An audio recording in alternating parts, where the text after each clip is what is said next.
Banguista. Deixa eu fazer uma pergunta idiota rapidinho, Marcos. Sim, claro. Estrelas surgem ainda? Esse é outra grande falácia. Eles dizem assim, nebulosas são grandes maternidades de estrelas, temos milhões e milhões de estrelas formando lá.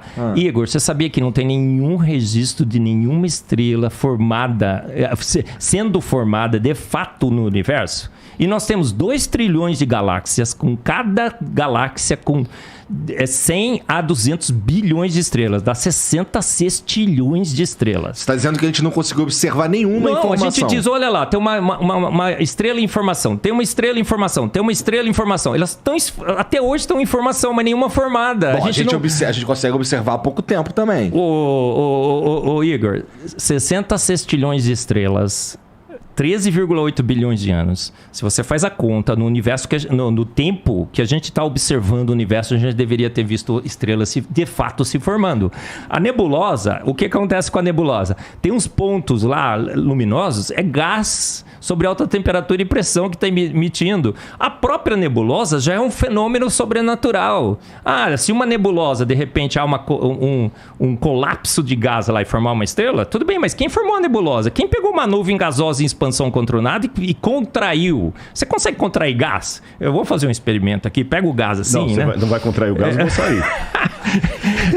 Gente, deixa ele contrair, melhor do que ele liberar. Ô Igor, eu sou químico. A gente estuda em físico-química a dinâmica de partículas. A gente sabe que gás em expansão controlada devia continuar em expansão controlada forever and ever, não é? Eternamente.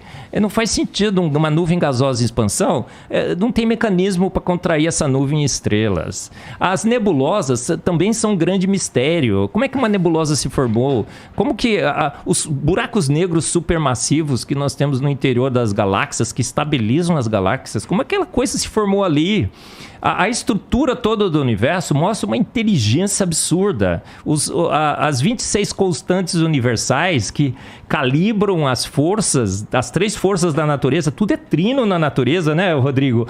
São 3 forças, são 3 partículas subatômicas, são 3 partículas atômicas. E essas 3 forças são calibradas por 26 constantes universais. E o ajuste é tão fino que se você mudar qualquer uma dessas constantes, uma casinha que for depois da vírgula, o universo todo se desfaz. Então, por isso que eu não creio em Deus. Eu tenho certeza absoluta que ele existe. Eu não creio que Deus fez o universo, eu tenho certeza absoluta que ele fez. Por quê? Porque eu não posso negar. É química demais para desconfiança de menos. É evidente demais que o universo foi feito pronto há poucos anos atrás e bate de novo com a Bíblia, viu, Igor? A Bíblia diz em Salmos 33:9, porque ele ordenou e de pronto tudo foi formado. Em 33:6, Salmos 33:6 está assim, ele soprou o universo com o sopro de sua boca. Então Deus falou assim, haja universo, e o universo foi formado. Vocês já pararam para pensar, tá bom, Deus fez, apareceu o universo. De onde que veio Deus? Aí entra na área da filosofia. Aí é uma pira que não dá, né? Uma vez eu estava na Universidade Presbiteriana Mackenzie dando uma palestra, veio um filósofo e falou assim, professor, tudo que você falou aí é muito legal e tal, mas você não consegue me responder essa pergunta. Quem criou Deus? Mas o Igor, essa é uma pergunta filosoficamente equivocada. Sim. Um bom filósofo jamais faria essa pergunta, não é, Rodrigo? Não, e ela é feita... Eu ia até trazer... Acho que eu te dei outra vez o meu livro, O Ceticismo da Fé. Sim. Dei pra minha mãe, inclusive. Eu ia trazer outro hoje, mas ficou tudo na Jovem Pan lá, viu, de manhã. Tá, mas eu vou trazer da próxima vez. Aí entra na área da filosofia. Permita-me falar o nome Big Bang aqui para me referir apenas ao start inicial do universo. Claro. Sem entrar nos pressupostos químicos e físicos que não é minha área. O que havia antes do Big Bang? Ou seja, desse start inicial? O nada. É o nada absoluto. Porque um ponto de comum acordo entre ateus e design inteligente, eu acho que qualquer um concordaria comigo nesse sentido, é o seguinte. Antes do ponto inicial do Big Bang, não havia gravidade, não havia tempo, não havia espaço. Não tinha nada. Não tinha nada. Era o nada absoluto. tá certo? Mas aí vamos partir de uma questão filosófica que é repetida por vários, desde Parmênides na Grécia Antiga, que os latinos traduziram como ex nihilo nihil fit, do nada, nada se faz. Se não havia nada, por que hoje há algo ao invés de nada? Então, é mais lógico supor que havia algo. Agora, esse algo que havia, para formar tudo que existe, tem que ser um algo que não está preso ao tempo, porque o tempo veio depois dele. Esse algo não pode estar preso ao espaço, porque o espaço veio depois dele. Ele não pode estar preso à gravidade, ele não pode estar preso a nada. Então tem que ser um algo que seja, no sentido do nosso tempo, atemporal. Não que ele não tenha um tempo próprio dele, mas esse tempo aqui teve um começo, então ele tem que existir antes. Então ele não pode ser temporal, ele não pode ser espacial, porque o espaço não existia. Ele não pode ter começo, porque ele começou todas as coisas. Então tem que ser, seja lá o ET que fez tudo isso, ele tem que ter essas qualidades. Ele tem que ser um ser dotado de vontade, porque ele resolveu fazer tudo. Ele tem que ser um ser dotado de design, porque ele criou coisas com desígnio. Ele tem que ser um ser dotado de inteligência, porque ele criou com inteligência. Esse ser, então, não pode ter sido criado por nada, porque se ele foi criado por nada, a única coisa que eu faço do ponto de vista filosófico é deslocar a pergunta mais para trás. Uhum. E mais para trás. E eu vou cair num ad infinitum absurdo. Eu tenho que obrigatoriamente chegar a 2 caminhos, não tem 3. Aliás, 3 caminhos. Ou eu acredito que a matéria e tudo que existe veio do nada, e me perdoe.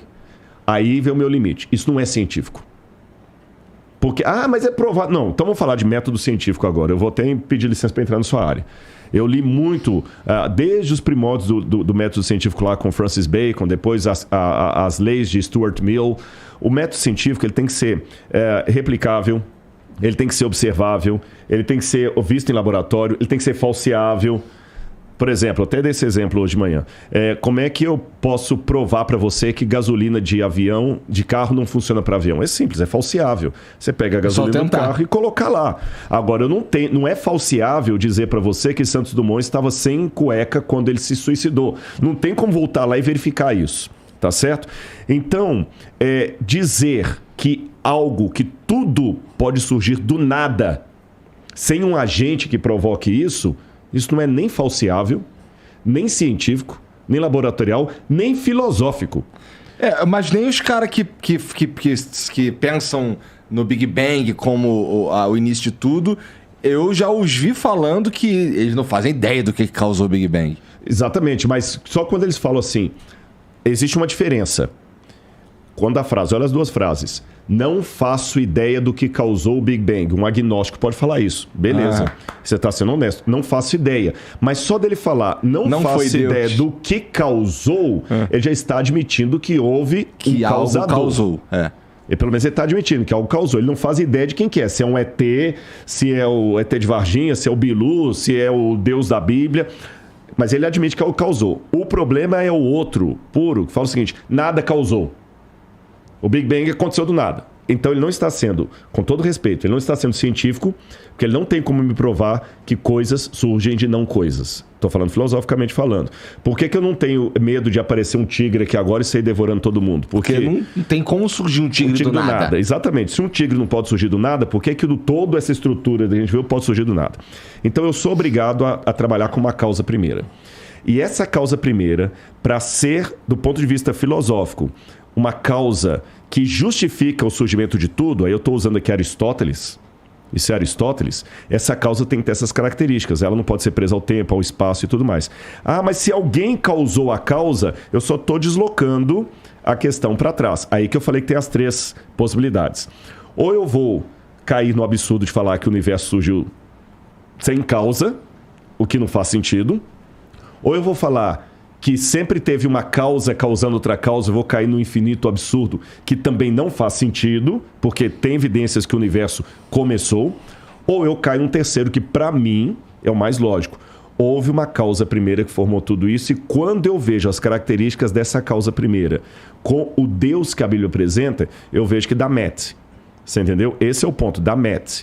Agora, é lógico, isso aqui, eu não estou com isso provando que a Bíblia está certa, tem que ver os limites. O que é que eu estou provando que eu não estou provando?